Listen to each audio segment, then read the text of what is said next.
perasaanku.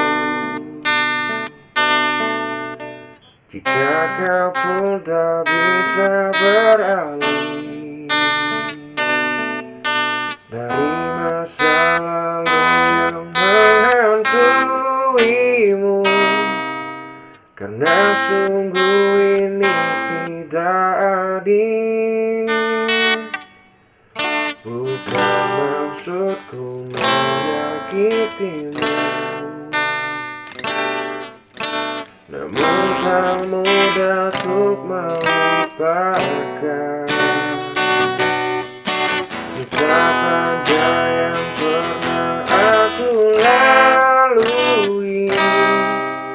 Tolong yakinkan saja raguku. Pergi saja engkau, pergi dariku. Biar ku bunuh perasaan untukmu. Meski berat melangkah hatiku, hanya tak siap terluka. Beri kisah kita sedikit waktu, semasa mengirim dirimu untukku. Jika ada rasa yang tepat di waktu yang salah,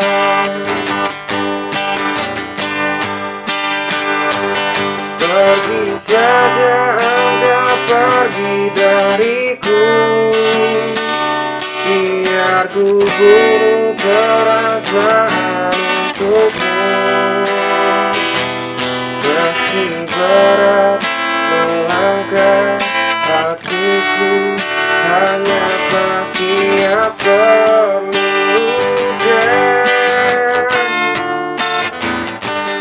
Beri kisah kita sedikit waktu, semasa mengirim dirimu untukku.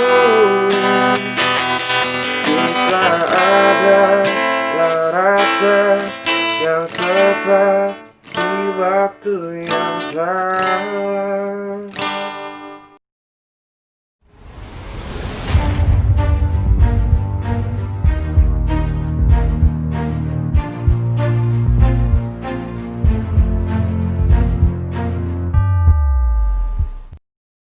Koridor Ide adalah ruang bagi siapa saja untuk dapat belajar apapun, serta dapat mengekspresikan ide yang dimiliki menjadi sebuah karya.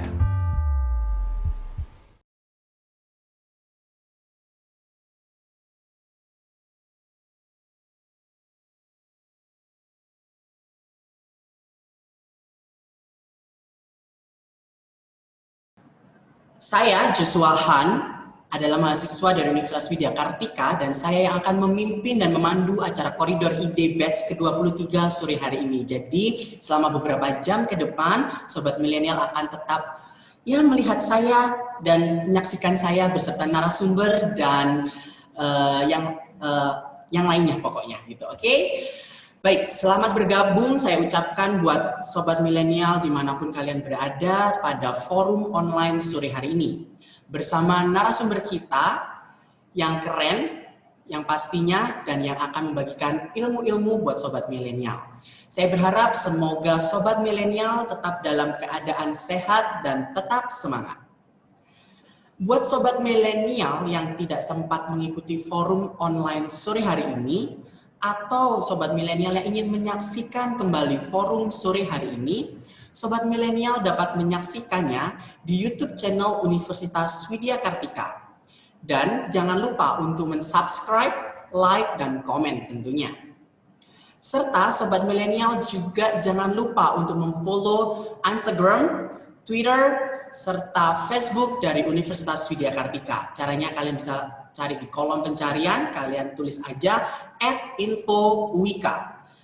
Dan dengan kalian memfollow, kalian bisa mengetahui updatean terbaru, info-info terbaru mengenai Universitas Widya Kartika dan koridor ide selanjutnya. Baik, acara ini dipersembahkan oleh Lensa Kartika.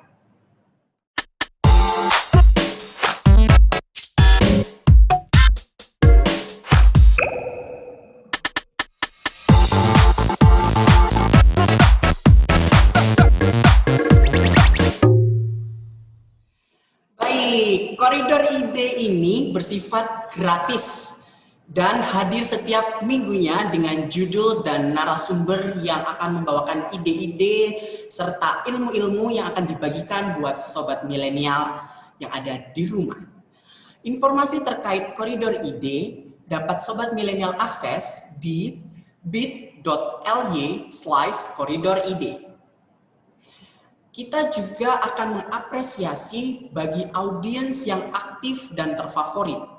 Dengan caranya, yaitu kami akan memberikan A-certificate and free merchandise yang akan kami kirimkan langsung ke tempat tinggal sobat milenial. Jadi kalian tetap stay di rumah, kalian nggak perlu keluar rumah karena kami yang akan kirim free merchandise-nya buat kalian yang beruntung sore hari ini. Baik, kami juga akan memberikan voucher online shop dari mitra kami, Bantex, kepada seluruh peserta yang hadir di forum online sore hari ini, terlebih khusus di koridor ide batch ke-23.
Ya, baik.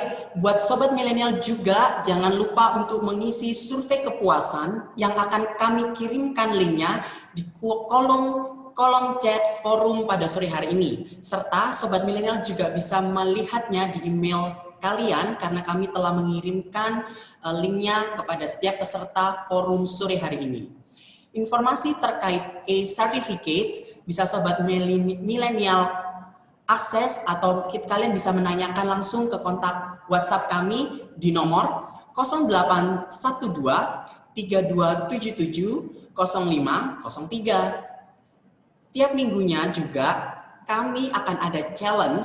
Seperti apa dan bagaimana mengenai challenge-nya akan kami share di kolom chat forum atau kami akan infokan di story Instagram dan Facebook dari @infowika. Baik, kami juga mempunyai informasi nih buat sobat milenial yang tertarik untuk menyelesaikan pendidikan jenjang sarjana atau sobat milenial yang bekerja namun ingin melanjutkan studinya, kalian bisa mendapatkan informasi yang kalian butuhkan melalui program konsultasi pendidikan untuk dapat membantu para calon mahasiswa Universitas Widya Kartika dalam menentukan rencana pendidikannya, serta memberikan kesempatan untuk setiap mahasiswa mendapatkan beasiswa rekomendasi khusus. Jadi buat kalian yang tertarik atau kalian yang mau join, kalian bisa langsung mendaftarkan diri kalian melalui link di pmb.widyakartika.ac.id atau kalian juga bisa langsung menghubungi kami melalui WhatsApp di nomor 0813 5659 4211. Baik, tidak perlu berbasa-basi lagi, tidak perlu berlama-lama lagi karena saya tahu bahwa sobat milenial ingin mendapatkan info atau pengetahuan sore hari ini. Jadi langsung saja saya akan memperkenalkan siapa sih narasumber dan moderator kita pada sore hari ini. Namun sore hari ini kita spesial, kita mempunyai 2 narasumber. Mereka itu adalah ya orang yang berpengaruh lah dan sesuai dengan bidang yang akan kita bahas pada koridor ide sore hari ini. Siapa aja? Yang pertama nih ada Bapak Didi Purwanto. Halo Bapak Didi, bagaimana kabarnya? Oke, terima kasih. Halo semuanya. Selamat sore Bapak. Sore. Iya, baik. Beliau ini merupakan Kaprodi Teknik Sipil Universitas Widya Kartika dan founder Edu Science Club Indonesia. Kemudian saya akan memperkenalkan narasumber kita yang kedua, yaitu Bapak Yoga Alif Kurnia Utama. Halo Bapak, selamat sore. Halo. Selamat Sore. Iya, tetap sehat ya Pak ya. Oke, siap. Oke, sip. Baik, Bapak Yoga ini merupakan koordinator hak kekayaan intelektual Universitas Widya Kartika Surabaya. Baik, sore hari ini tema yang akan dibawakan itu keren dan sangat milenial banget. Jadi cocok buat sobat milenial yang saat ini sedang menyaksikan koridor ide. Jadi temanya adalah buat karya dan hak cipta bersama. Yuk menulis bersama para guru dan orang tua kreatif. Tuangkan ide dan curahan hati untuk menginspirasi orang lain. Ini berbau-bau puitis ya, kayaknya yang suka tulis-menulis kayaknya cocok banget nih buat sobat milenial sore hari ini. Oke, saya juga akan memperkenalkan moderator kita pada sore hari ini, yaitu Bapak Julius Hari. Halo, selamat sore Bapak. Halo, terima kasih. Iya, selamat sore. Mungkin suaranya bisa agak lebih kencang lagi ya Pak ya? Yuk, udah. Oke, siap. Bapak Julius hari ini merupakan Kepala Lembaga Penelitian dan Pengabdian Masyarakat Universitas Widya Kartika Surabaya. Bagi para peserta dalam forum online ini, jika ingin memberikan pertanyaan bisa langsung memberikan pertanyaan dengan cara mengetik di kolom chat yang ada di Zoom. Kemudian buat kalian yang beruntung kami akan menyebutkan nama kalian sehingga kalian bisa langsung menanyakan secara langsung kepada para narasumber pada sore hari ini. Baik, tidak perlu berlama-lama lagi untuk Bapak Didi Purwanto, untuk Bapak Yoga, serta Bapak Julius. Apakah sudah siap? Oke. Baik, siap. Sobat milenial di rumah juga udah nggak sabar, udah nggak ya pokoknya pengen tahu info apa sore hari ini dari para narasumber kita. Waktu dan kesempatan saya akan berikan kepada Bapak Julius Hari. Oke, baik. Terima kasih kepada MC. Ya, baik. Sepertinya tadi sudah diperkenalkan juga dengan 2 narasumber kita, yaitu Bapak Didi dan Bapak Yoga. Pak Didi ini selain sebagai praktisi dan juga dosen, beliau juga merupakan founder dari Edu Science Club.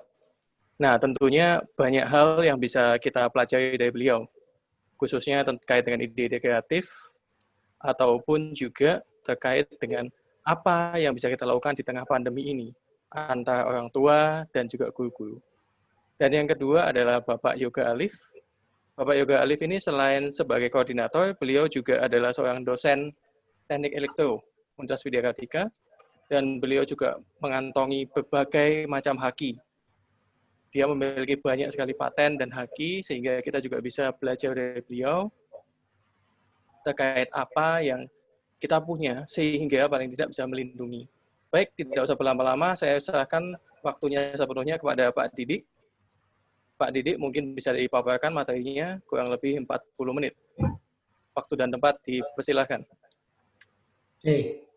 Baik, terima kasih Pak Julius Hari dan Pak Yoga juga. Selamat sore semuanya. Assalamualaikum warahmatullahi wabarakatuh. Dan salam sejahtera untuk kita semuanya ya. Semoga hari ini semua dalam kondisi sehat dan juga tetap bersemangat ya.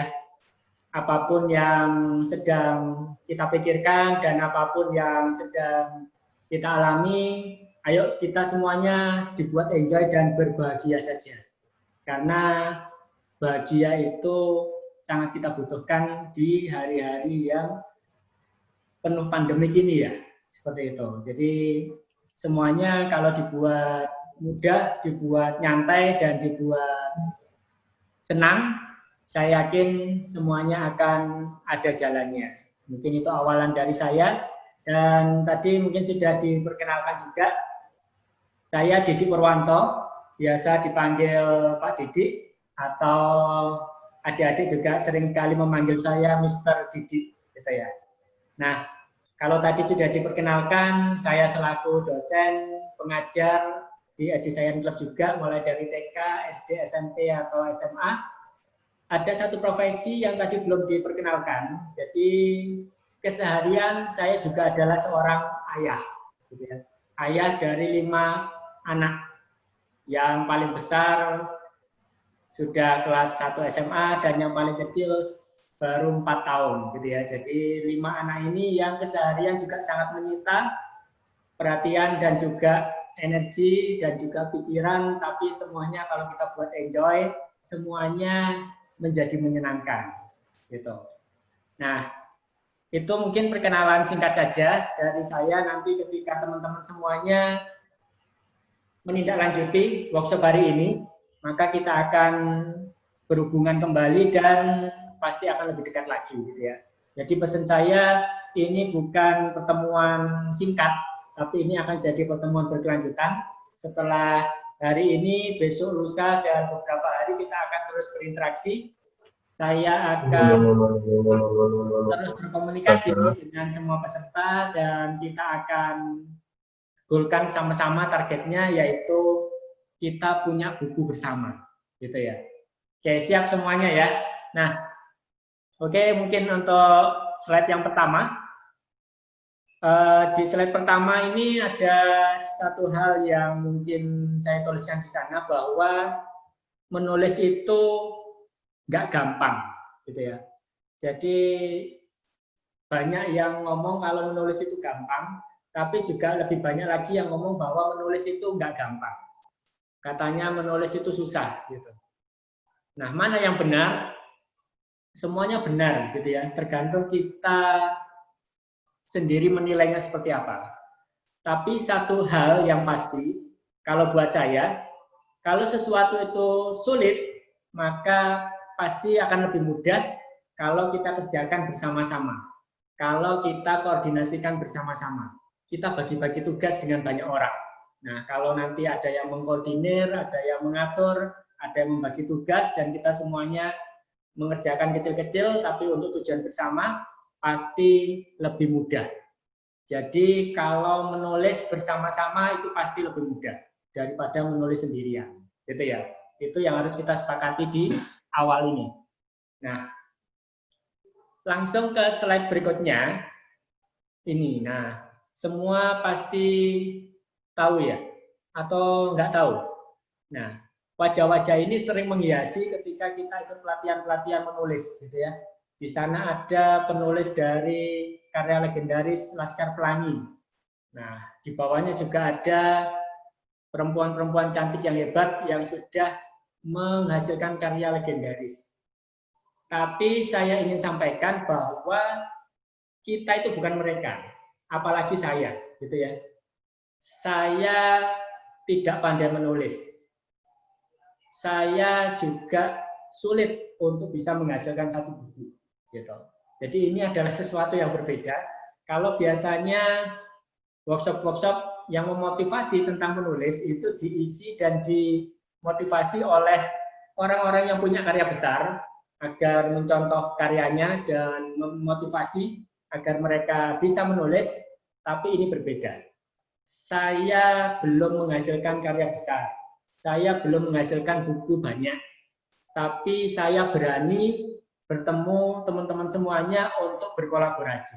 Jadi ini tujuannya adalah ayo kita sama-sama para pemula ini untuk menuliskan sesuatu, gitu ya.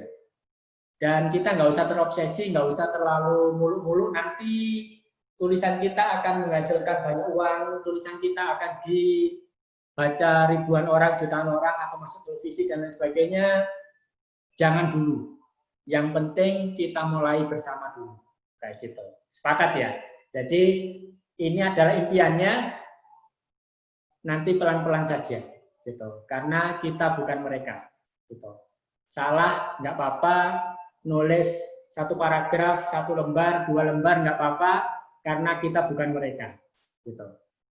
Meskipun nanti kita mengikuti jejak mereka, seringkali mungkin kita akan sampai di tempat yang berbeda. Bisa saja tempat yang di luar dugaan. Bahkan bisa saja tempatnya justru lebih bagus dari mereka, siapa tahu, gitu ya. Jadi yang penting kita belajar dari mereka, tapi kita akan jadi apa? Nah, itu adalah takdir kita sendiri-sendiri, gitu. Oke? Nah, ingat ya, satu kata, kita bukan mereka, kita adalah diri kita sendiri. Ayo kita mulai sesuai kemampuan kita dan sesuai dengan apa yang kita miliki, seperti itu. Oke, next slide saja. Nah, teman-teman semuanya, di awal ini saya ingin sampaikan bahwa setelah pertemuan hari ini, saya ingin mengajak teman-teman untuk menulis bersama-sama, gitu ya. Tapi jangan dianggap ini seperti PR ya. Jangan dianggap ini seperti tugas kuliah atau tugas dari pimpinan atau sesuatu yang jadi beban. Jangan. Menulis itu harus untuk bersenang-senang. Menulis itu hobi.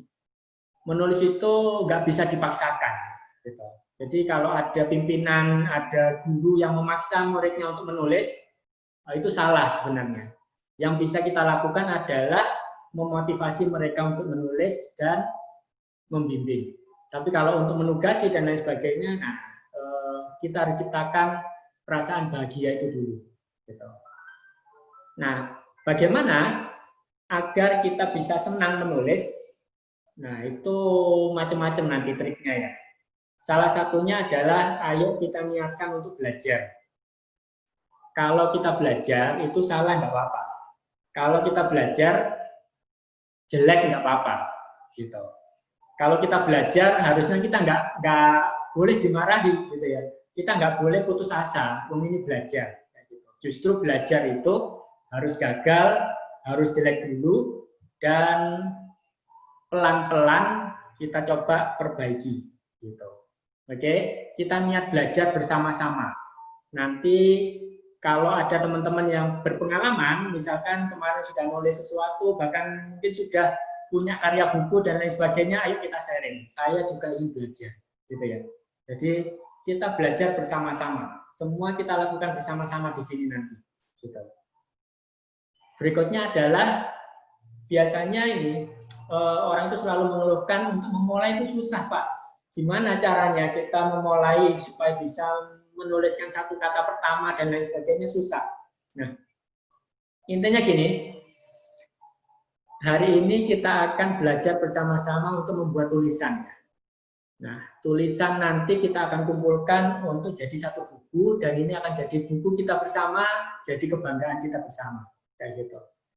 Teman-teman bebas nanti menulis apa saja.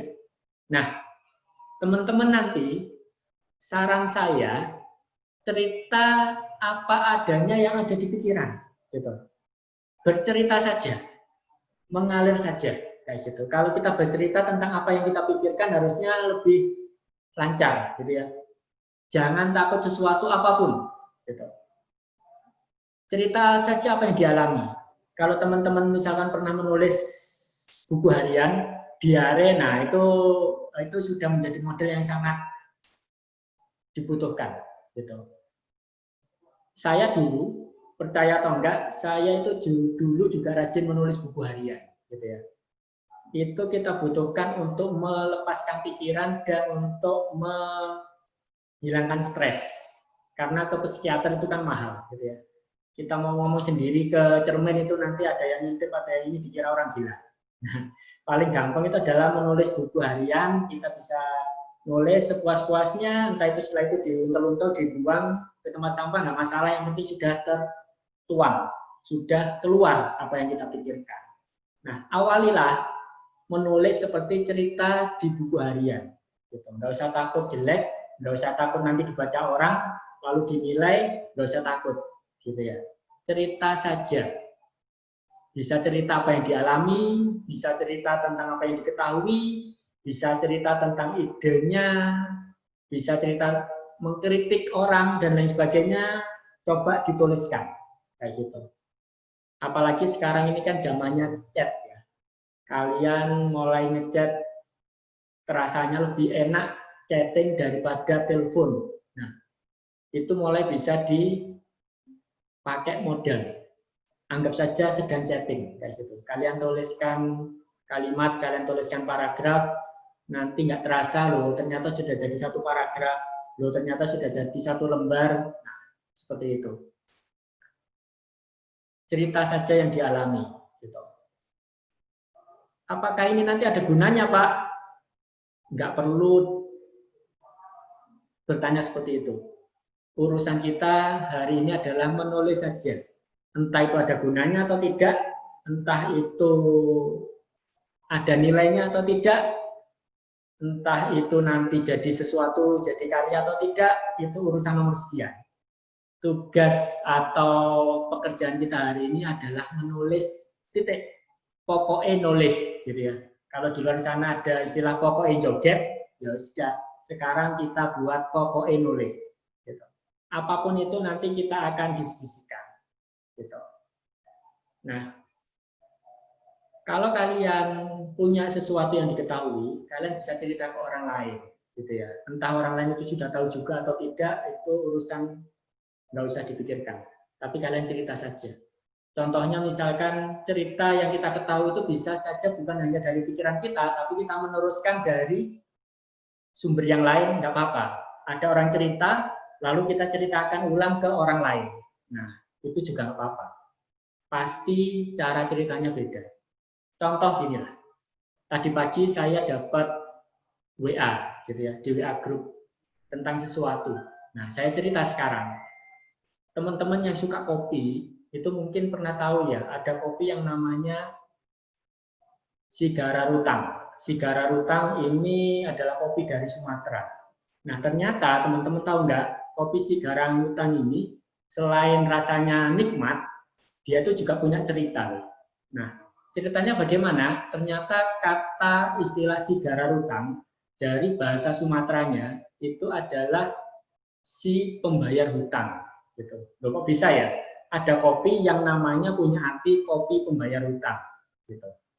Ternyata di balik itu ada cerita lagi sejarahnya. Ternyata kopi Sigara Rutang ini dulunya banyak ditanam di Sumatera oleh petani pedesaan. Dan ternyata petani itu setiap dia mau menanam, dia perlu mengolah tanah, perlu memupuk, perlu membeli bibit dan lain sebagainya. Dia itu selalu berhutang dulu. Gitu.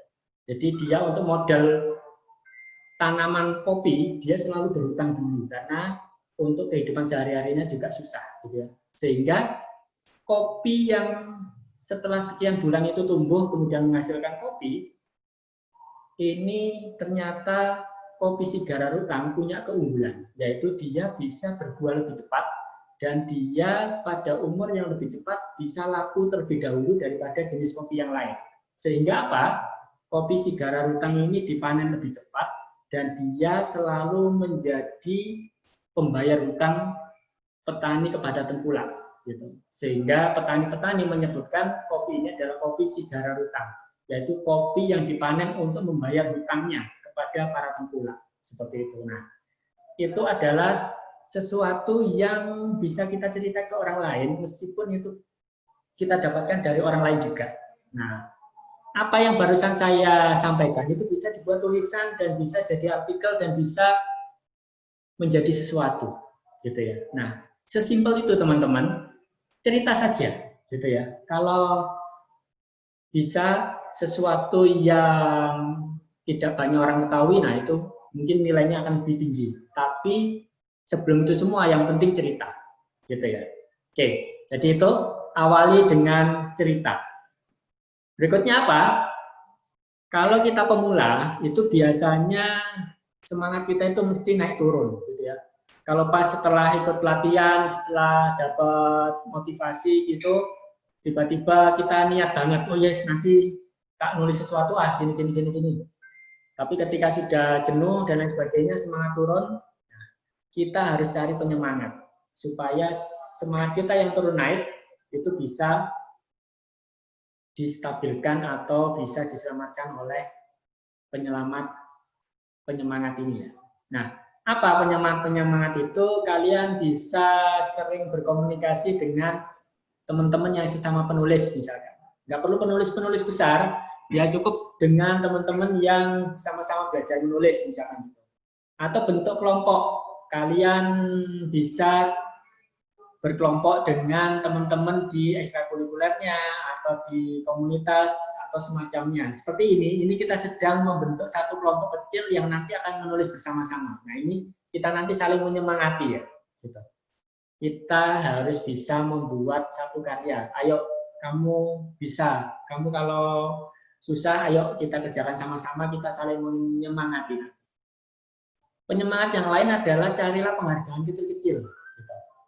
Sudah umum ya, kalau kita diberi sesuatu biasanya tambah semangat. Mungkin nanti diberi honor, atau mungkin dikasih upah, atau nanti dikasih bonus, nah itu penyemangatnya. Nanti di sini nggak usah khawatir, nanti saya akan beri bonus. Saya akan beri penghargaan kepada para penulis dan para pengirim karya. Entah itu seperti apa karyanya, semuanya akan kita hargai. Nah, next slide. Saya mau cerita sedikit bahwa motivasi itu penting, gitu ya, karena itulah yang akan mendrive atau mendorong kita melakukan sesuatu. Kita harus tentukan motivasi dulu. Apakah ini sekedar nyoba-nyoba, siapa tahu bisa, tak coba aja, nggak apa-apa. Atau untuk menuangkan pikiran. Kalau kalian yang sering mikir, sering ingin melontarkan ide dan lain sebagainya, itu juga bagus. Kalau kalian memang dituntut oleh pekerjaan, misalkan ada tugas untuk menulis, untuk menghasilkan karya, nah itu juga bisa jadi motivasi nanti. Atau punya alasan pribadi, saya ingin menulis ini, saya ini pribadi, secret, gitu ya. Atau untuk cari uang tambahan, mana motivasimu? Gitu. Saya ada cerita sedikit teman-teman. Mungkin tidak banyak yang tahu. Saya sudah menulis sekitar 4 buku, gitu ya. 4 ini. Nah, 4 buku ini punya motivasi yang berbeda-beda. Gitu.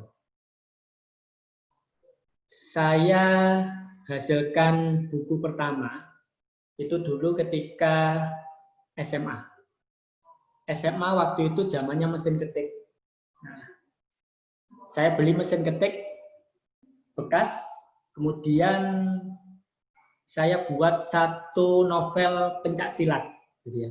Dulu itu zaman saya kecil itu sedang populernya novel-novel pencak silat, gitu ya. Ada Wiro Sableng, kemudian ada pendekar-pendekar silat, Cibuta dari Gua Hantu dan lain sebagainya. Kemudian kalau dari luar itu ada Tapak Suci, Tapak Buddha dan lain sebagainya. Nah itu saya terobsesi dengan itu. Akhirnya saya membuat komik dan novel sendiri. Jadi sekitar 100 halaman. Tapi pada saat itu saya kirimkan ke satu majalah, ditolak. Majalah kedua ditolak, dan majalah ketiga tetap ditolak, gitu ya. Dan akhirnya saya buang. Gitu.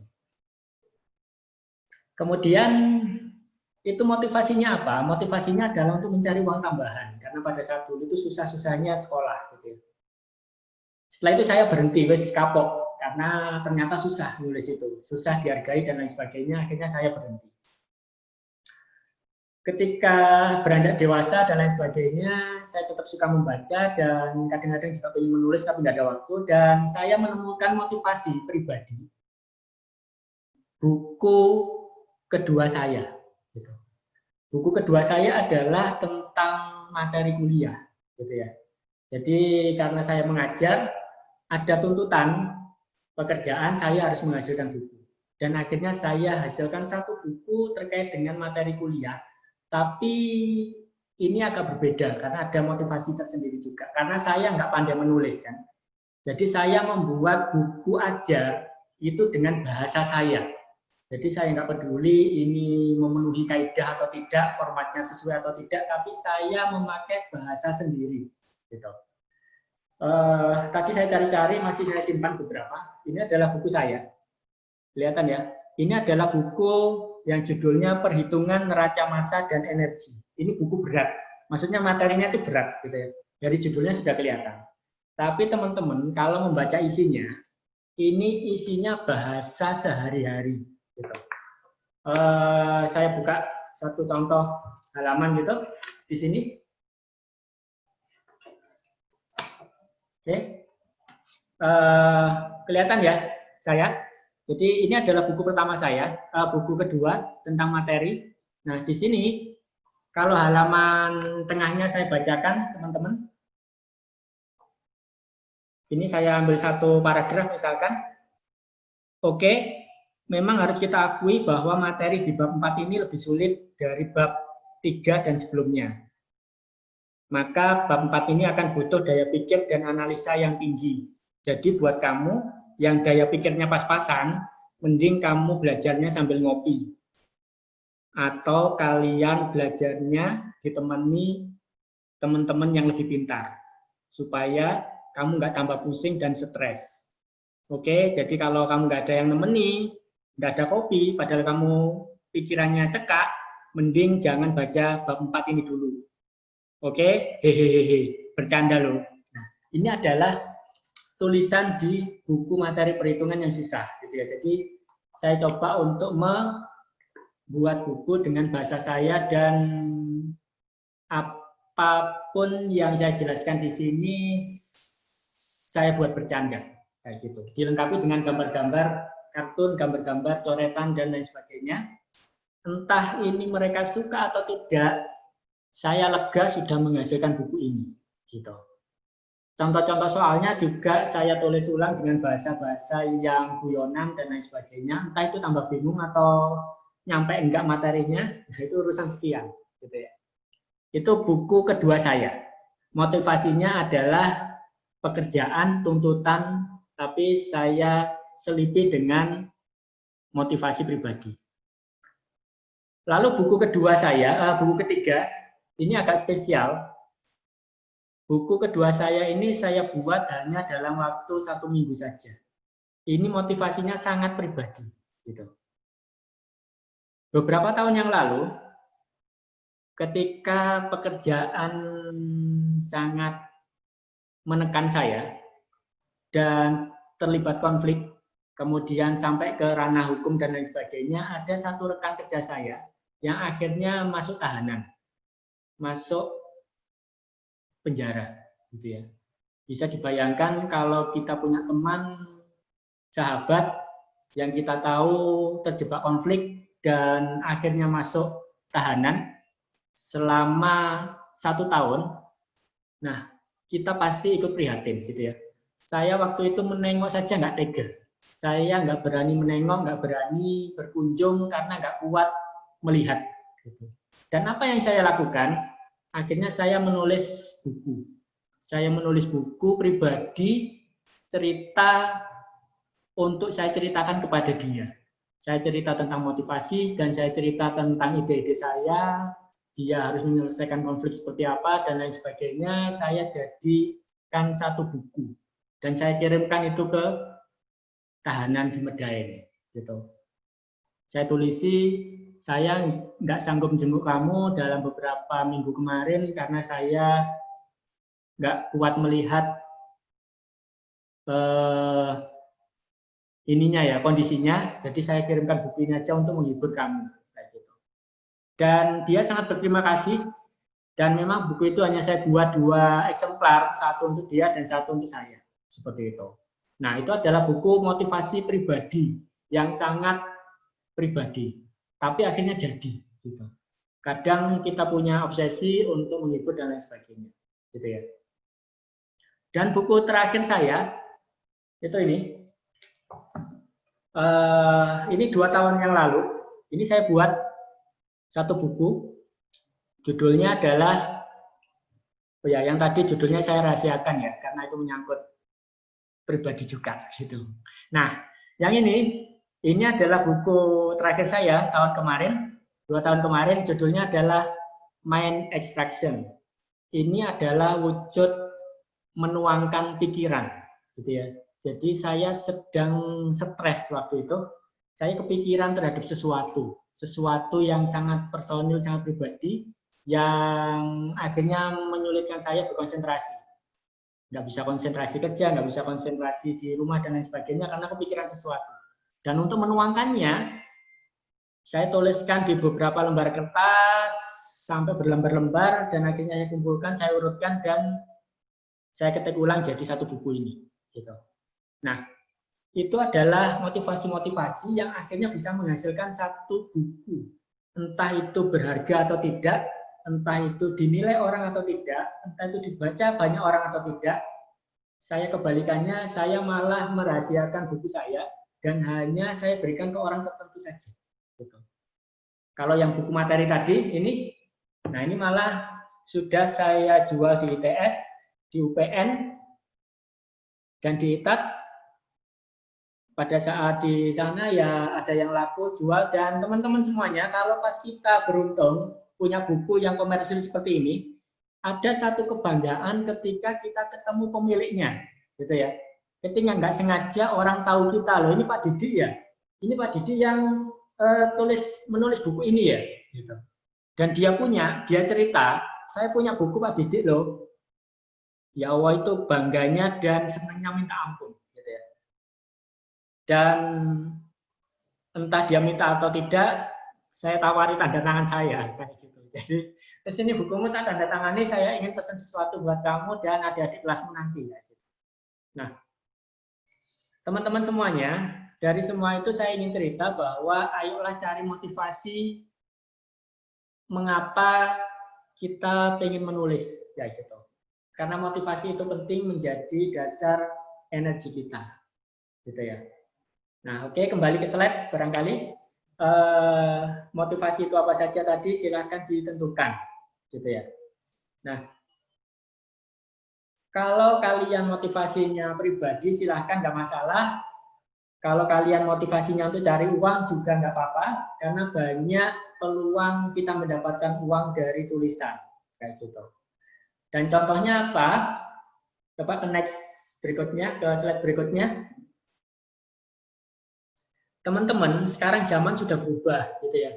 Kalau dulu saya sampai ngirim ke banyak percetakan, ngirim ke banyak penerbit, ngirim ke banyak majalah, ke media massa, semuanya nolak karena memang antri-antri dan hanya karya terbaik yang mereka terbitkan. Maka sekarang zaman sudah berubah, banyak sekali peluang untuk kalian bisa menghasilkan sesuatu lewat tulisan, kayak gitu. Bahkan kalian nggak menyangka tulisan seperti yang sederhana pun ternyata bisa kok terbit, gitu ya. Dan kemarin saya belum sempat untuk menelusuri lagi ya. Jadi saya sekitar 2 tahun yang lalu ya, pada saat rame-ramenya zonasi, nah itu saya juga kepikiran sesuatu, gitu ya. Akhirnya saya menulis sesuatu tentang sistem pendidikan zonasi. Dan saya kirimkan itu kalau nggak salah dulu tuh ke detik.com. Dan ketika saya telusuri, saya pelajari, ternyata itu nggak susah. Semuanya media-media online itu mereka memfasilitasi, gitu ya. Kalau dulu media elektronik, Jawa Pos ataupun Surya dan lain sebagainya itu kan terbitnya sehari sekali, halamannya terbatas. Tapi sekarang media online itu terbitnya ya bahkan setiap menit mereka terbit, gitu. Ada tulisan baru langsung muncul, ada tulisan baru lagi muncul lagi, gitu. Halamannya nggak terbatas, asal tulisan kita dalam tanda kutip memenuhi syarat, gitu ya. Nah, teman-teman kalau punya sesuatu, pikiran dan lain sebagainya, cobalah saja buat tulisan 1 halaman, 2 halaman, bisa kirim. Entah itu ke babe.com, ke fepma.com, jalan tikus, nulis.com, atau Yang lain-lain lebih mudah untuk diterbitkan, kayak gitu. Asal tulisannya tidak sara, tidak menghasut dan lain sebagainya ya. Nah, macam-macam. Bisa menulis tentang pengalaman pribadi, tentang ide, atau bahkan tentang tutorial, kayak gitu.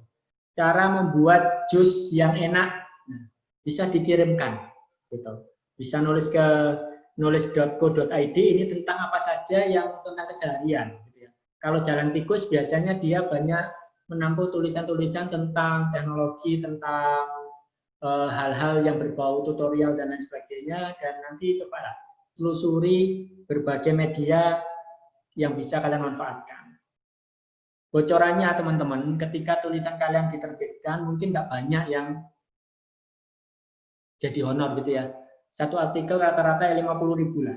Gitu. Tapi itu bangganya sudah minta ampun ketika tulisan kita muncul di media mereka, gitu. Kita pamerkan, bahkan kita clipping dan lain sebagainya. Ini tulisanku terbit loh, bacaan dan lain sebagainya. Dan di sana itu statistiknya sangat bagus. Kita bisa tahu, oh yang sudah baca tulisan kita ada 53 orang. Sudah seminggu 53. 1 bulan kemudian yang baca tulisan kita jadi 140. Nah, kita bisa lihat itu. Dan ketika rating tulisan kita banyak, dibaca 1.000 orang gitu, ya kita dapat bonus. Nah, gitu. Hal-hal seperti itu menarik dan bisa jadi pemicu semangat dan motivasi. Kayak gitu. Tapi sekali lagi, kalau motivasinya uang, kalian harus lebih bersabar, gitu ya. Karena uang tidak datang dengan instan, tidak datang dengan tiba-tiba, tapi perlu latihan dan perlu perjuangan. Gitu. Tapi kalau kalian punya motivasi pribadi, insya Allah langsung jadi. Gitu. Meskipun nggak dibaca orang, meskipun jelek, pasti jadi buku, gitu ya. Oke, next. Mungkin bisa dibaca cepat Pak Didi, mohon maaf. Ya, jadi ini penutupnya sudah. Jadi ini bukan pelatihan menulis teman-teman. Jadi saya tidak mengajari bagaimana menulisnya, bagaimana cara menulis yang bagus, tapi ini just do it saja. Ayo lakukan saja, gitu. Kalian nanti kirimkan ke panitia dan kita akan garap bareng-bareng, gitu ya. Kita akan belajar bareng-bareng, kita akan fasilitasi untuk jadi satu buku. Oke, next. Langsung saja tentukan temanya, langsung tulis, nggak perlu kepikiran judul, nggak perlu macam-macam, langsung tulis saja 1 paragraf, 1 lembar, berapapun, boleh di-share ke saya atau ke panitia, kita akan pecahkan telurnya. Gitu. Kita akan buatkan buku untuk kalian. Gitu. 10 hari waktunya untuk menulis, untuk bimbingan, untuk sharing, dan kita akan terbitkan buku kita bersama-sama di tanggal 5 Oktober.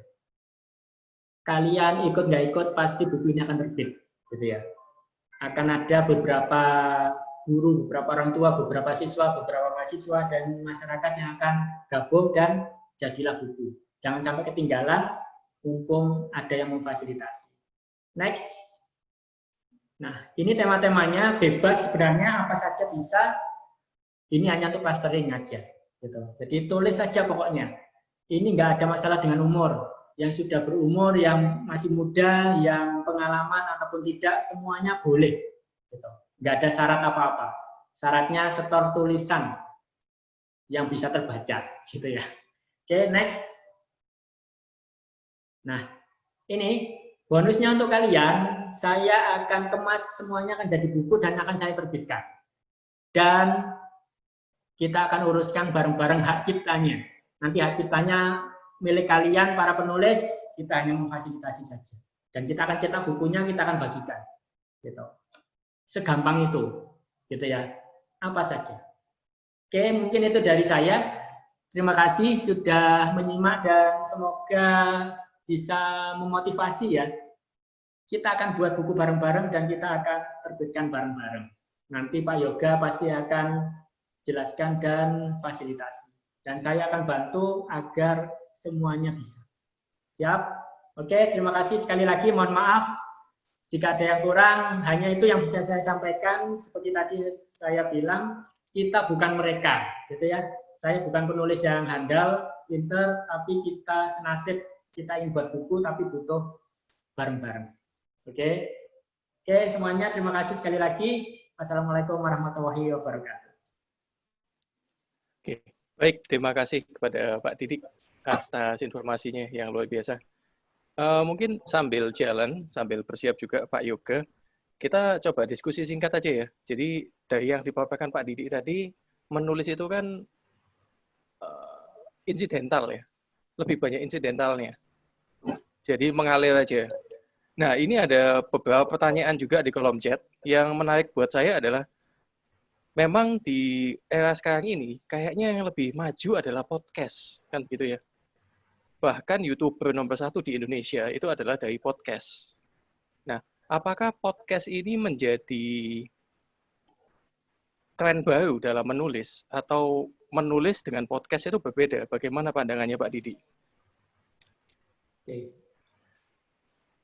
Baik. Jadi memang benar, sekarang zaman sudah berubah, gitu ya. Dan ada satu hal yang ingin saya sampaikan, bahwa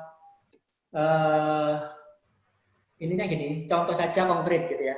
Jadi saya punya buku, dan saya juga punya channel YouTube, dan saya juga sedang belajar jadi YouTuber misalkan gitu. Nah, kalau buat saya dan saran saya buat teman-teman, mengalir saja, gitu ya. Bidang mana yang teman-teman lebih sukai, kayak gitu. Semuanya jangan dipaksakan, tapi sesuai passionnya saja. Kalau teman-teman lebih suka ngomong langsung, lebih suka cerita langsung, lebih suka live di syuting langsung, jadi YouTuber itu lebih menyenangkan. Tapi ketika teman-teman juga ada hambatan, di syuting malu, kemudian ngomong langsung susah, tapi kepikiran sesuatu, teman-teman coba tulis, ternyata menulis lebih mudah, maka tetap tulislah, kayak gitu. Karena dua-duanya ini tidak akan mati, gitu ya. Dua karya ini tidak akan mati, semuanya akan jadi kenangan kita bersama.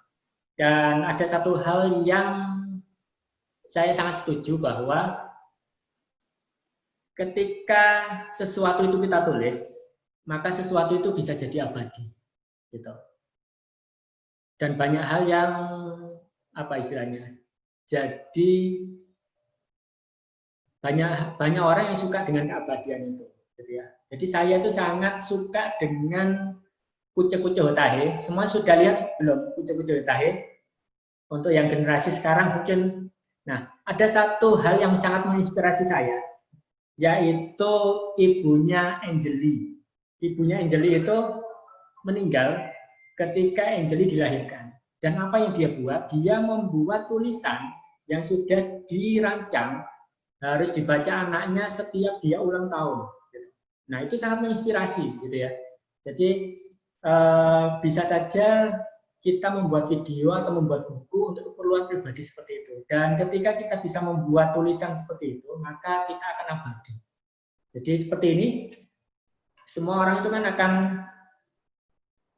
meninggal, dasarnya gitu ya. Tapi ketika kita sudah berpulang, tapi karya-karya kita masih ada, nah kita akan terus dikenal. Itu mungkin jadi satu motivasi juga. Nah, peduli kalian buat video atau buat buku, itu sama saja, buatlah apa yang kalian suka. Mungkin itu saja sih Pak Julius Hari. Terima kasih. Baik, terima kasih Pak Didik. Ini ada pertanyaan lagi dari Saudara Sisti ya. Mungkin bisa langsung aja Saudara Sisti untuk menyampaikan, karena yang kedua ini saya agak bingung juga ini. Ada budaya tutur. Nah, ini maksudnya bagaimana ya? Dengan situasi zaman menulis saat ini. Mungkin Saudara Sisti bisa langsung menyampaikan. Oke. Saudara Sisti ya, terkait dengan budaya tutur. Ya, silakan untuk Saudari Sisti Sinta Maharani untuk bisa langsung mengaktifkan mikrofon dan langsung bertanya kepada narasumber kita. Oke. Mungkin sambil menunggu konfirmasi yang bersangkutan, mungkin saya sedikit merespon. Intinya gini, buat saya, menulis itu suatu kebebasan, gitu ya. Jadi berbeda antara menulis suatu karya populer dengan menulis suatu karya sastra. Jadi kalau buat saya yang pemula dan ya mohon maaf, ini kita anggap semuanya yang di sini ini sedang belajar ya, untuk memulai gitu. Nah, ketika kita sedang belajar memulai, ada baiknya kita mulai apa adanya, tidak terlalu terbebani kayak gitu. Justru nanti kita suatu saat akan menemukan pola dan menemukan titik, oh ini tempat saya kayak gitu. Nah, terkait dengan budaya tutur, tata cara tulisan dan tata bahasa itu saya anggap berbeda. Karena saya anggap penulis itu bebas, apapun yang saya tulis asal tidak melukai orang, tidak mengandung sara dan tidak menyalahi hukum, saya anggap itu suatu karya. Gitu. Jadi boleh memperhatikan itu, tapi jangan jadi beban, jangan jadi batasan. Gitu ya. Ayo kita berkarya original, apa yang kita pikirkan tuangkan saja dulu. Gitu. Saya tunggu ya Mbak Sisti untuk bisa berkarya bersama-sama dengan kita semua. Oke, mungkin itu Pak Julius. Oke, baik, terima kasih. Sekarang selanjutnya langsung aja ke Pak Yoga. Singkat aja, Pak Yoga, mungkin bisa disampaikan materinya, paparannya. Oh ya. Baik, terima kasih.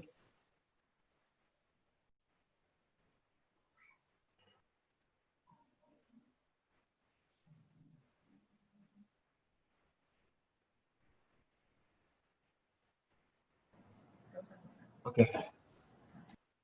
Assalamualaikum warahmatullahi wabarakatuh. Selamat sore kepada Bapak Ibu sekalian. Nggak usah perkenalan ya, karena sudah dikenalkan. Nama saya Yoga. Di sini saya akan menjelaskan tentang kekayaan intelektual yang sebagai lanjutan dari penjelasan Pak Didi Purwanto. Tapi sebelum saya berbicara tentang hak cipta, mungkin saya akan menjelaskan terlebih dahulu tentang kekayaan intelektual. Next. Jadi kekayaan intelektual itu ini definisi ya. Jadi hak yang timbul bagi hasil olah pikir ini sebenarnya yang menghasilkan suatu produk atau proses yang berguna untuk manusia. Jadi kekayaan intelektual sendiri itu adalah hak Bapak Ibu sekalian sebagai pemegang pencipta karya, entah karya apapun itu, yang akan yang bendanya atau karyanya itu bisa bermanfaat atau berguna bagi manusia, atau hak untuk menikmati secara ekonomis hasil dari suatu kreativitas intelektual. Tidak hanya sebagai pencipta, tapi orang yang membuat karya ini bisa menghasilkan atau menikmati karyanya secara ekonomis. Jadi nanti saya akan jelaskan lebih lanjut. Next. Nah, di sini hak cipta sebenarnya bagian dari kekayaan intelektual. Jadi kalau kita bagi kekayaan intelektual itu ada dua jenis, yaitu pertama yang dinamakan hak cipta, yang tadi sempat disinggung oleh Pak Didi Purwanto, dan yang kedua hak kekayaan industri, yang mana hak kekayaan industri ini dibagi lagi menjadi 5, yaitu pertama paten, yang biasa kita dengar ya paten. Paten di sini lebih cenderung kepada bagaimana bukan karya, tapi bagaimana Anda membuat suatu karya tersebut. Jadi lebih ke metodenya. Jadi bagaimana misalnya katakanlah, saya punya jam beker di sini. Bagaimana Anda membuat jam beker ini menjadi suatu produk? Saya bikin ininya dulu, metodenya saya bikin ininya dulu, yang buat suaranya ini, lalu buat jamnya, lalu buat casingnya. Nah, itu termasuk metode pembuatan jam beker. Nah, di situ bisa masuk ke paten. Atau desain industri. Desain industri ini lebih kepada bentuk atau komposisi warna garis dari suatu produk. Jadi misalnya katakanlah saya punya, saya pakai ini saja. Saya punya lampu di sini. Mungkin Anda di rumah punya lampu yang bermacam-macam. Kebetulan saya punya lampu duduk di sini. Nah, kebetulan lampu duduknya ini unik. Jadi saya beli lampu duduk merek Nagoya. Ini bukan promo ya. Maksudnya saya ingin menunjukkan bagaimana suatu desain industri itu didaftarkan. Jadi saya punya lampu duduk begini. Nah, kebetulan yang unik dari lampu duduk ini tombolnya ada di belakang, begini. Nah, seperti ini. Dan di depannya ada boneka yang imut seperti ini. Nah, ini bisa didaftarkan. Jadi, bagaimana suatu bentuk baru dari sebuah lampu duduk. Jadi, di depannya ada bonekanya, di belakangnya ada switch, suaranya agak pink begitu. Nah, itu bisa didaftarkan sebagai desain industri. Lalu yang ketiga, itu ada lagi merek. Nah, kalau merek seperti jam ini tadi, yang saya daftarkan mereknya. Kebetulan mereknya ini Quartz. Ini bisa didaftarkan. Jadi, tergantung merek dari Bapak Ibu, kalaupun ada punya karya atau punya suatu produk yang punya merek tertentu bisa didaftarkan. Atau desain tata letak sirkuit terpadu. Ini maksudnya gimana? Jadi ketika, ya ini khusus orang elektro, jadi ketika kita membuat suatu sirkuit, rangkaian, nah desain tata letaknya juga bisa didaftarkan. Contohnya, nah, jadi misalnya katakanlah saya punya rangkaian begini. Nah, di sini saya punya, ini ada jam baterai jam di sini, terus ada LCD-nya begini di sini. Nah, tata letaknya seperti ini bisa didaftarkan. Jadi, saya nggak mau ininya di sini, LCD-nya di sini, saya maunya di sini. Nah, tata letaknya bisa didaftarkan supaya tidak ditiru oleh orang lain. Kemudian rahasia dagang. Kalau rahasia dagang ini cenderung kepada rahasia dari bisnis suatu industri atau industri, ya berupa industri ya. Jadi lebih kepada bisa berdagang, bisa apalagi suatu proses produksi yang memang betul-betul rahasia. Next. Nah, saya kasih contoh lagi, ini sebuah TV. Jadi kalau seandainya kita bilang paten, jadi invensi di bidang teknologi berupa LED TV. Jadi kebetulan TV ini TV LED. Jadi tentunya berbeda bagaimana cara menampilkan gambar dari LED TV antara LED TV dengan LCD TV. Dua jenis TV yang berbeda, yang pastinya metode untuk menampilkan gambar juga berbeda. Nah, metode untuk menampilkan gambar ini itu kita bisa patenkan. Lalu desain industri, desain penampilan dan desain penampakan TV, sama seperti yang saya jelaskan sebelumnya. Jadi kebetulan di sini desain TV-nya berbentuk kotak, punya tepian border sekian senti, punya kaki. Nah, itu termasuk desain industri. Kalau hak cipta, apa yang bisa kita hak ciptakan? Itu program acaranya. Jadi ini mungkin apa ini? Ya gambar mungkin My Trip Adventure seperti yang di TV itu bisa kita hakikan. Kalau merek, nah merek di sini ini mereknya apa ya? Kebetulan mungkin Samsung ini kecilan.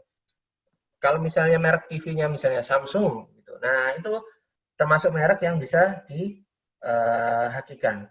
Lalu desain tata letak sirkuit terpadu. Nah, desain tata letak IC dari rangkaian elektronik si TV ini. Next. Nah, sekarang kita masuk ke hak cipta ya. Kebetulan ini fokusnya kita ke hak cipta karena nantinya kita akan menulis sebuah buku, yang mana buku itu nanti masuk ke dalam kriteria hak cipta. Jadi kalau menurut Undang-Undang Nomor 28 Tahun 2014, apa sih hak cipta itu? Hak cipta adalah hak eksklusif. Maaf itu keliru ya. Jadi hak eksklusif pencipta yang timbul secara otomatis berdasarkan prinsip deklaratif setelah suatu ciptaan diwujudkan dalam bentuk nyata tanpa mengurangi pembatasan sesuai dengan ketentuan perundang-undangan. Jadi kalau ciptaan itu sudah diwujudkan, bukan sekedar rencana atau sekedar ide, itu ide tidak bisa diciptakan. Jadi harus kita buat dalam bentuk nyata. Jadi diciptakan terlebih dahulu, baru kita bisa hak ciptakan. Next. Nah, kebetulan hak cipta ini ada banyak sekali. Jadi ada 8 jenis karya yang bisa dihak ciptakan. Pertama, karya tulis. Kedua, karya seni. Bisa komposisi musik, atau karya audiovisual juga bisa dihak ciptakan. Nah, bagi yang suka fotografi bisa dihak ciptakan juga. Atau yang keenam, drama atau koreografi. Itu bisa. Rekaman atau karya lain. Nah, kita bisa apa sih karya tulis, karya seni, komposisi musik. Nah, ini nanti saya jabarkan. Next. Nah, ini hak cipta karya tulis. Banyak sekali karya tulis yang bisa dihak ciptakan. Misalnya, katakanlah Bapak Ibu membuat atlas peta bisa, biografi, buklet. Nah, ini yang masuk tema kita, buku. Buku ini buku secara umum ya. Kalau misalnya secara spesifik, misalnya mau membuat buku mewarnai untuk anak-anak, bisa dihak ciptakan. Buku panduan atau petunjuk cara untuk mengoperasikan sesuatu, bisa. Buku pelajaran bisa dihak ciptakan. Buku saku bisa. Atau selain buku, banyak juga, katakanlah kamus, karya tulis. Karya tulis itu pun bisa dijabarkan jadi artikel, bisa. Atau skripsi, disertasi, itu bisa dihak ciptakan. Bahkan puisi pun bisa dihak ciptakan. Dia termasuk karya tulis. Novel, terjemahan, salduran, bahkan naskah drama dan naskah film itu juga bisa dihak ciptakan sebagai karya tulis. Next.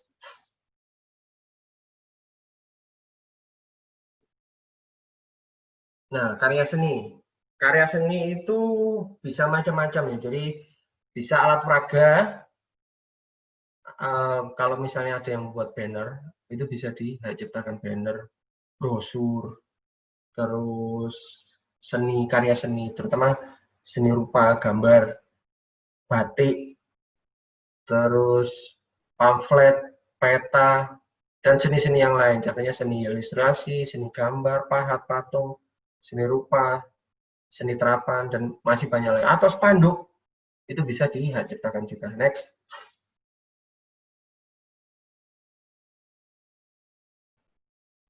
Nah, ini yang suka musik, komposisi musik, lagu. Musiknya macam-macam, bisa dari musik dangdut, country, blues, musik karawitan, masuk musik pop, rock, atau musik klasik, musik latin, musik metal. Bagi yang suka musik metal, bisa juga. Dan kalau seandainya musik itu di aransemen, bisa dihak ciptakan juga. Next. Nah, ini karya audiovisual. Jadi film cerita, film dokumenter, atau karya siaran bagi yang pernah siaran, terus karya siarannya divideokan, bisa dihak ciptakan. Bahkan kuliah pun bisa dihak ciptakan. Kuliah ini maksudnya apa? Jadi ketika ada video tentang perkuliahan, nah kita bisa hak ciptakan itu. Lalu karya sinematografi atau media televisi dan film bisa. Next. Nah, kalau karya fotografi hanya ada 2 ya. Jadi karya fotografi secara umum atau potret. Next. Karya drama dan koreografi. Nah, ini macam-macam. Bisa drama, atau pewayangan, ketoprak, komedi, lenong, ludruk, opera, macam-macam. Sulap pun bisa dihak ciptakan. Lalu tari. Nah, tari masuk koreografi. Next. Kalau ini karya rekaman, misalnya ceramah, atau karya rekaman suara atau bunyi, khutbah, pidato, atau misalnya Bapak Ibu misalnya mengajar ke siapa, misalnya mengajar ke muridnya, atau siapa yang direkam kemudian dia ciptakan, itu juga bisa. Next. Nah, ini karya lainnya, basis data, permainan video game. Kalau ada yang membuat game bisa dia ciptakan, masuk hak cipta, kompilasi ciptaan atau data, atau program komputer. Nah, ini banyak sekali hak cipta program komputer di Widya Kartika ini. Next. Nah, ini sebenarnya apa sih fungsi dari hak cipta itu sendiri? Kenapa kita harus menghak ciptakan produk kita atau karya kita? Nah, sebetulnya di dalam hak cipta itu sendiri ada beberapa aspek yang menempel kepada sang pencipta ini. Jadi ada dua aspek, yaitu pertama aspek sosial, kemudian aspek ekonomi. Yang mana aspek sosial itu, jadi seseorang itu dikenal, atau orang atau masyarakat mengetahui si pencipta dari karya-karyanya. Jadi misalnya Bapak Ibu membuat sebuah buku yang memang laris, menjadi seorang novelis, atau karya-karya bukunya banyak. Nah, itu orang bisa mengenal Anda dari bukunya. Jadi aspek sosialnya masuk. Kemudian kedua, dari aspek ekonominya. Kalau aspek ekonominya, di sini bagaimana Anda dengan hak cipta itu dilindungi jika karya Anda itu memberikan atau menghasilkan rupiah mulai dari jutaan atau mungkin misalnya triliunan. Nah, itu bisa dilindungi oleh hak cipta. Jadi jangan sampai Anda sebagai pencipta tidak bisa menikmati hasil ekonomi dari karya Anda. Jadi bukan Anda yang menikmati, tapi malah orang lain. Nah, itu jangan sampai. Next. Nah, ini kasus-kasus pelanggaran hak cipta. Jadi apa yang indikator apa yang menyebut bahwa kita itu termasuk melanggar hak cipta? Jadi ada 3. Ya, ini hanya ringkasan ya. Detailnya bisa dilihat di Undang-Undang Nomor 28 Tahun 2014 tentang hak cipta. Yaitu pertama, mengutip karya orang lain tanpa menyebutkan asal sumbernya. Ini penting. Jadi kalau kita mengutip karya orang lain tanpa menyebutkan asal sumbernya, berarti kita termasuk melanggar hak cipta. Atau memperbanyak hasil karya orang lain tanpa seizin dari pencipta. Atau memperbanyak menyebarkan seluruh karya lain dengan motif komersial. Ini lebih gawat lagi. Jadi Anda yang harusnya menikmati uangnya dari hasil karya Anda, malah orang lain. Nah, ini jangan sampai. Next. Nah, menurut Undang-Undang Nomor 28 Tahun 2014, kalau seandainya Anda terbukti melakukan pelanggaran hak cipta, nah sanksinya bisa penjara atau denda. Nah, masing-masing berbeda-beda. Ada yang mulai dari 100 juta sampai 4 miliar. Atau sanksi penjaranya bisa sampai 10 tahun. Makanya ini hati-hati untuk bagi orang-orang di luar sana yang suka mengutip tanpa seizin pencipta. Next. Nah, ini 2 kasus contoh yang saya tampilkan di sini. Jadi kasus pelanggaran hak cipta ada 2. Ini yang dari internasional sama dari nasional. Jadi yang internasional ini kasus yang menimpa Bella Hadid. Jadi dia seorang model. Kasusnya sederhana. Jadi model ini itu maksudnya foto dengan membawa tas yang ada logo Off-White-nya. Jadi ada seorang model yang difoto dengan membawa tas merek Off-White. Nah, tas merek Off-White ini yang punya namanya Virgil Abloh. Nah, si Virgil ini dia mengambil foto itu, kemudian dipostinglah di Instagram. Karena dia merasa bahwa model ini membawa tas punya saya. Jadi itu dari tas merek saya. Nah, karena itu yang namanya Virgil ini, jadi dia dikasuskan atas nama pelanggaran hak cipta oleh si yang foto, yang pemotonya. Jadi Jadwal El-Attab ini, jadi dia mengkasuskan pelanggaran hak cipta ke persidangan. Hanya karena dia memposting foto tanpa seizin dari orang yang foto. Itu bisa kena. Kemudian yang kedua, nah ini Inul Daratista, jadi kena dugaan pelanggaran karya cipta, yang mana kebetulan dia kan pemilik karaoke Inul Vista. Nah, lagu-lagu yang ada di karaoke-nya itu dugaan tidak dipakai tanpa seizin oleh penciptanya. Next. Nah, itu saja penjelasan saya tentang hak cipta.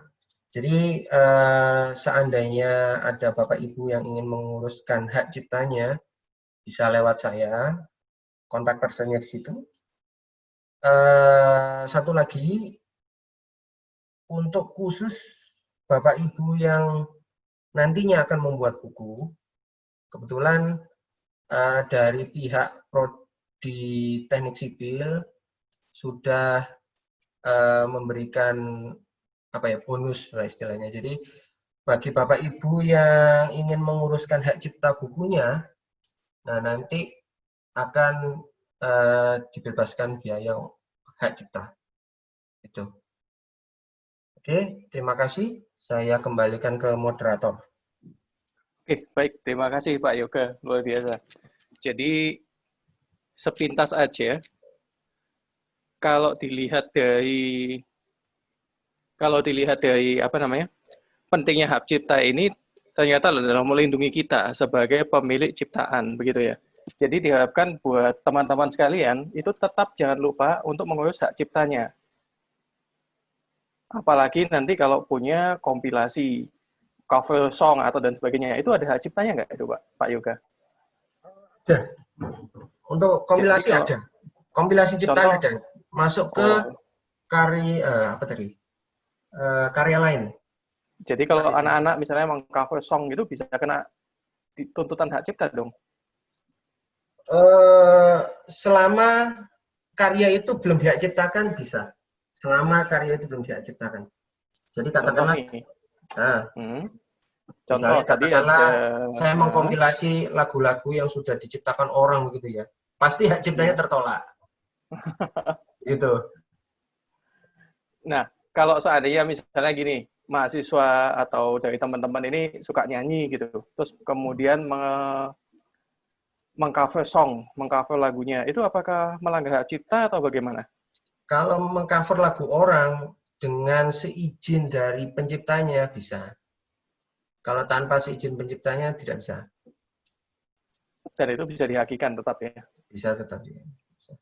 Tetap dihakikan. Jadi buat Anda mungkin suka dengan dance Blackpink misalnya, atau membuat versi Anda, nah bisa juga membuat koreografi sendiri dengan metode Anda, terus kemudian dihak ciptakan. Begitu ya Pak ya?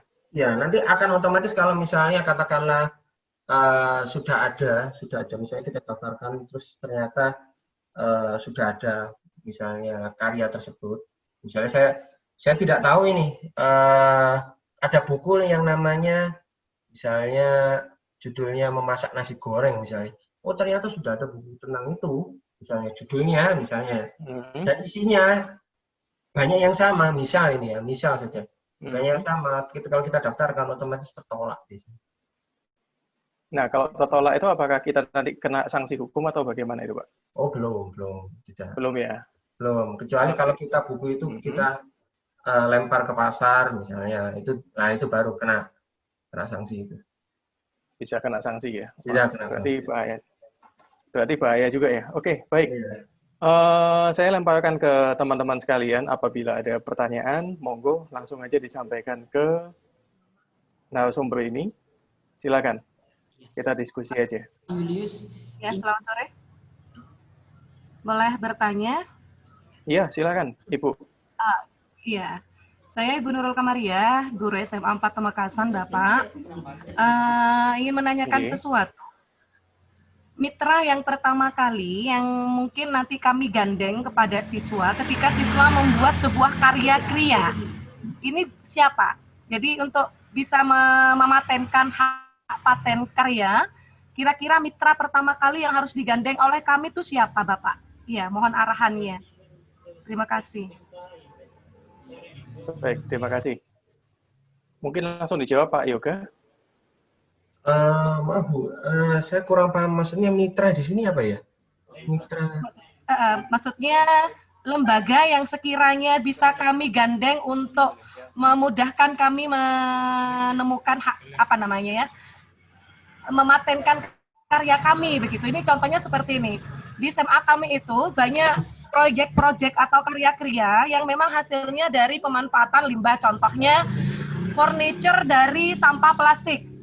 Kami sudah furniture dari sampah plastik kami sudah memasukkannya di YouTube gitu Bapak. Tapi karena hak patennya, hak ciptanya kami belum dapat itu. Kami sudah bermitra dengan Desperindak sudah, dengan Dinas Lingkungan Hidup sudah, tapi responnya masih kurang begitu. Jadi kami sebenarnya ingin hak paten itu betul-betul kami miliki. Jadi mitra yang pertama kali untuk dapat menaungi kami itu kira-kira siapa ya? Oh gitu. Jawabannya satu. Iya. Universitas Widya Kartika bisa membantu. Jadi iya, Universitas Widya Kartika bisa membantu. Jadi di sini di Widya Kartika ada namanya sentra hak cipta, hak kekayaan intelektual, yang mana bisa membantu ibu untuk mematenkan atau menghak ciptakan karya ibu. Jadi kalau misalnya ibu bilang ada, tadi kursi dengan limbah plastik, betul? Iya betul. Kalau kursi dengan limbah plastik, ibu bisa banyak sekali kekayaan intelektual yang didapat. Misalnya katakanlah dari metode pembuatan kursinya itu masuk paten, Bu. Yeah. Kemudian untuk nama kursinya, misalnya nama kursinya kalau boleh tahu, Bu, ada nama khusus? Iya, namanya kursi Change Project Sempat gitu, karena memang kami mengambil sampahnya dari kegiatan Car Free Day. Sebenarnya itu usaha kami untuk zero waste. Nah itu bisa dihak ciptakan. Kemudian yang ketiga, bentuk dari kursi tersebut, misalnya gagangnya di sini letaknya atau motifnya bagaimana, ada garis-garis dan warna dan lain-lain, itu bisa masuk ke desain industri. Jadi banyak sekali dari satu benda itu banyak sekali yang bisa ibu daftarkan. Dan kami awalnya seperti apa ya Pak Yoga? Gimana? Awal yang harus kami lakukan, step awal, langkah awal. Ada beberapa dokumen yang harus disiapkan, Bu. Nanti untuk lebih lengkapnya bisa japri saya nanti apa saja yang harus disiapkan, itu aja.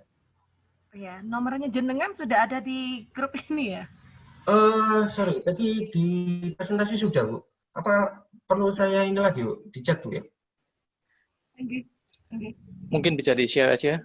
Ini kebetulan bisa di-share aja Pak Yoga. Bapak. Kebetulan kami nontonnya lagi bersama anak-anak, mungkin saya video saja biar kebetulan kami dengan anak-anak Change Project yang memang banyak menghasilkan karya begitu. Umumnya karyanya memang berkaitan dengan sampah, limbah gitu, pemanfaatan yang didaur ulang kembali. Iya. Cuman kami berhentinya di legalitas audiensi dengan Bupati, tapi Haki belum mengantongi Bapak. Oh gitu. Nggak apa-apa Bu. Jadi kita bisa bantu untuk itu. Nah ini nomornya sudah saya chat Bu di grup chat. Matur suwun. Ya itu. Nanti mungkin apa saja yang harus disiapkan nanti saya beritahu lewat chat itu Bu ya. Nggih, matur suwun Bapak. Terima kasih. Salam dari anak-anak Change Project 4 Bapak. Nggih, ya makasih. Salam. Salam balik. Ya, terima kasih. Baik, terima kasih Bu Nurul atas pertanyaannya. Nanti mungkin langsung aja dikontak Pak Yoga. Nanti Pak Yoga bisa bantu ya Pak ya? Iya. Bisa bantu. Atau mungkin kalau mau sempat, mau senggang, mau main-main ke kampus kami juga siap Bu. Ah, boleh, boleh. Ya lebih enak Monggo, nanti silakan. mungkin Monggo. ya dipandu juga. Kita juga bisa memandu kira-kira apa yang diperlukan. Seperti itu. Siap. Siap. Terima kasih.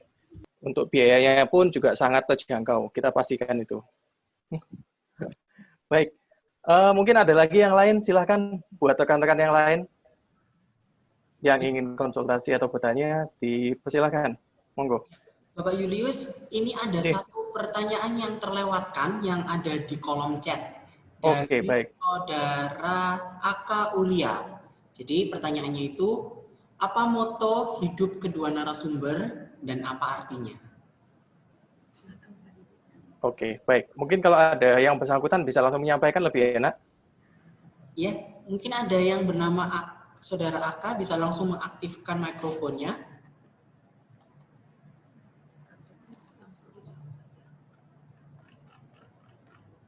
Ya, karena tidak ada kayaknya ya Pak. Jadi mungkin pertanyaannya bisa langsung dijawab oleh narasumber Bapak Didi dan Bapak Yoga. Oke, terima kasih. Mengenai moto hidup, gitu ya. Sebenarnya banyak moto hidup itu, cuman sepintas terlintas ini. Kalau buat saya, satu kalimat saja, selalu ada jalan, gitu ya. Jadi kalau kita berpendapat bahwa selalu ada jalan, maka kita tidak akan mudah menyerah. Gitu. Jadi percayalah, kalau kita berusaha, kalau kita mau mencoba, apa yang kita inginkan selalu bisa terlaksana. Dan pasti banyak yang membantu. Gitu. Oke, mungkin itu aja. Monggo Pak Yoga. Moto hidup ya. Kalau moto hidup, kalau saya juga kayaknya banyak juga. Dan sebenarnya tergantung tema. Kebetulan kalau ini kan kita lagi pandemi COVID-19 ini. Jadi ya kayaknya moto yang tepat adalah ya mendung itu belum berarti hujan. Jadi misalnya katakanlah di pandemi ini mungkin banyak orang yang terdampak usahanya atau terdampak pekerjaannya dan sebagainya. Ya ketahuilah bahwa ini cuma sementara dan ingat lagi moto bahwa mendung itu belum tentu hujan. Itu aja. Terima kasih.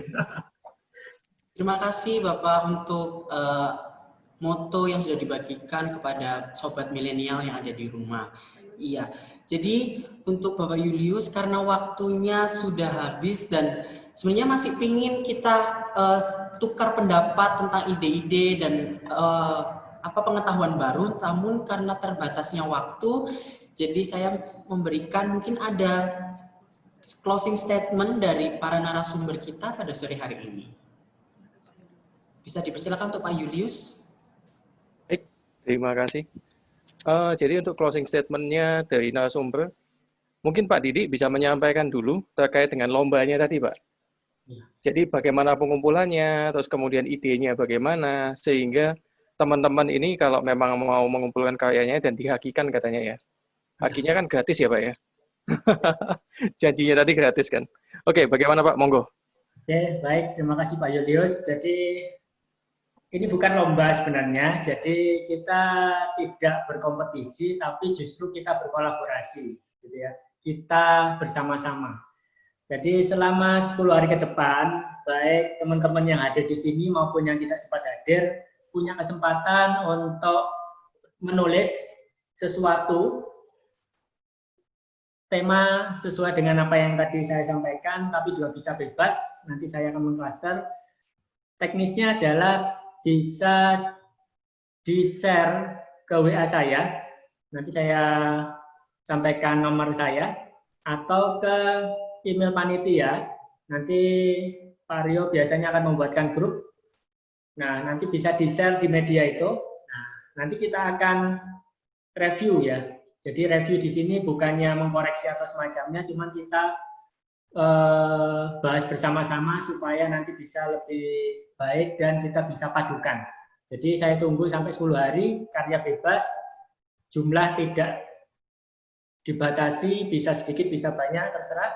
Kemudian setelah 10 hari, kami akan edit, kami akan kemas, dan kami akan mulai persiapan penerbitan. Dan launchingnya nanti adalah tanggal 5 Oktober, itu adalah Hari Guru Dunia, yang akan kita peringati dengan melaunchingkan buku-buku inspiratif, baik dari siswa, dari mahasiswa, dari orang tua, dan dari para guru penggerak dan guru-guru kreatif di Indonesia. Itu saja, nanti nggak usah kepikiran biaya, semua akan kami tanggung, seperti itu. Tapi nanti kalau yang lain-lain yang mau lebih, nanti bisa berdiskusi dengan Pak Yoga. Gitu ya. Mungkin itu aja Pak Julius, semoga teman-teman bisa mengirimkan segera. Oke. Baik, terima kasih. Pak Yoga, mungkin closing statement-nya Pak, singkat aja. Iya, jadi bagi Bapak Ibu yang sudah memiliki karya, hendaknya segera hakikan karya-karya Anda. Kami sebagai Sentra KAI Universitas Widya Kartika siap sekali untuk membantu Bapak Ibu sekalian. Oke, baik. Terima kasih Pak Yoga. Saya kembalikan ke MC, Joshua Han. Waktu dan tempat silakan. Ya. Terima kasih untuk Bapak Julius untuk waktu dan kesempatan, serta buat kedua narasumber kita yang sore hari ini sudah memberikan ilmu, memberikan informasi mengenai hal-hal baru buat Sobat Milenial sore hari ini. Menurut saya ini pembahasan koridor ide sore hari ini itu keren dan menambah wawasan gitu. Jadi buat kita Sobat Milenial di rumah itu jangan takut untuk mencoba menulis gitu, karena sebenarnya menulis itu hal yang menyenangkan. Jadi mulailah dengan menulis cerita hidup, mau itu kritik atau cerita kehidupan kita sehari-hari. Nah, mungkin suatu saat itu akan menjadi karya, dan karya itu pasti harus kita patenkan. Tapi karya itu tidak melulu berbau yang menulis atau apapun, tapi mau karya kayak seperti menyanyi kah, atau musik, atau kayak yang tadi dari rombongan dari Pamekasan mempunyai kayak furniture dari barang bekas, nah itu bisa dipatenkan. Jadi ilmu baru buat kita sih, bahwa hal-hal seperti itu patut untuk dipatenkan supaya tidak diambil oleh orang. Baik, koridor ide ini itu bersifat gratis dan hadir setiap minggunya untuk menemani Sobat Milenial. Untuk Sobat Milenial yang ingin mengetahui koridor ide dapat mengaksesnya melalui bit.ly/koridoride. Baik, kami juga akan menayangkan video acara sore hari ini di playlist YouTube Koridor Ide Universitas Widya Kartika. Dan jangan lupa buat Sobat Milenial untuk mensubscribe sehingga kalian mendapatkan info-info terbaru dari Koridor Ide dan Universitas Widya Kartika. Untuk Sobat Milenial ketahui bahwa besok hari Sabtu tanggal 19 September 2020 jam 10 kita akan bertemu kembali di Koridor Ide Batch 24 dengan narasumber yang keren, dengan narasumber yang akan memberikan ilmu yang lebih baru, ilmu yang wawasannya pokoknya luas banget. Jadi Sobat Milenial yang sore hari ini telah bergabung, jangan lupa untuk bergabung kembali esok pagi jam 10. Baik. Tadi sudah saya jelaskan bahwa akan ada apresiasi yang kami berikan berupa merchandise kepada audiens yang aktif dan terfavorit. Dan merchandise-nya langsung akan kami kirimkan ke tempat tinggal Sobat Milenial yang beruntung sore hari ini. Jadi ada siapa aja sih yang beruntung gitu?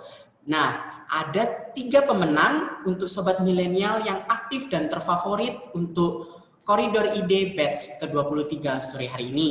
Siapa aja?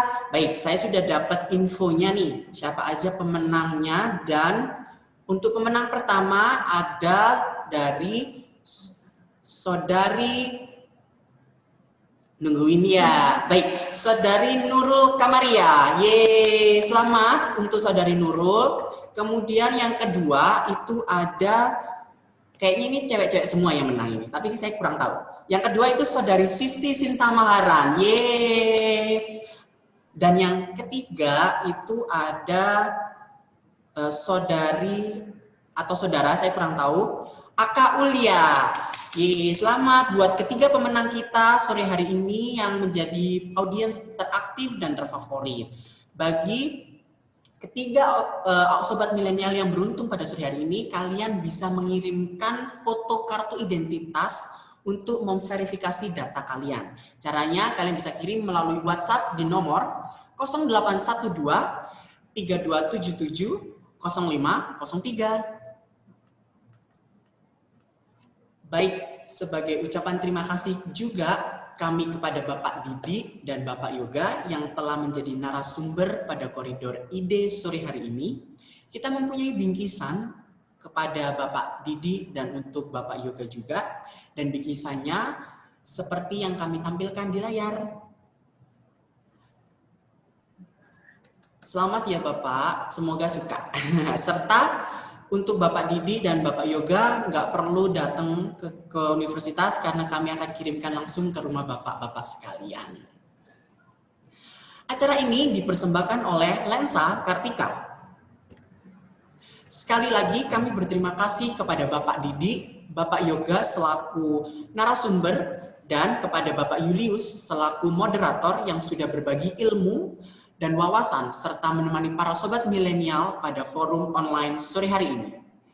Buat Sobat Milenial dimanapun kalian berada, tetap semangat dan tetap jaga kesehatan serta always pakai masker untuk memutus rantai COVID-19.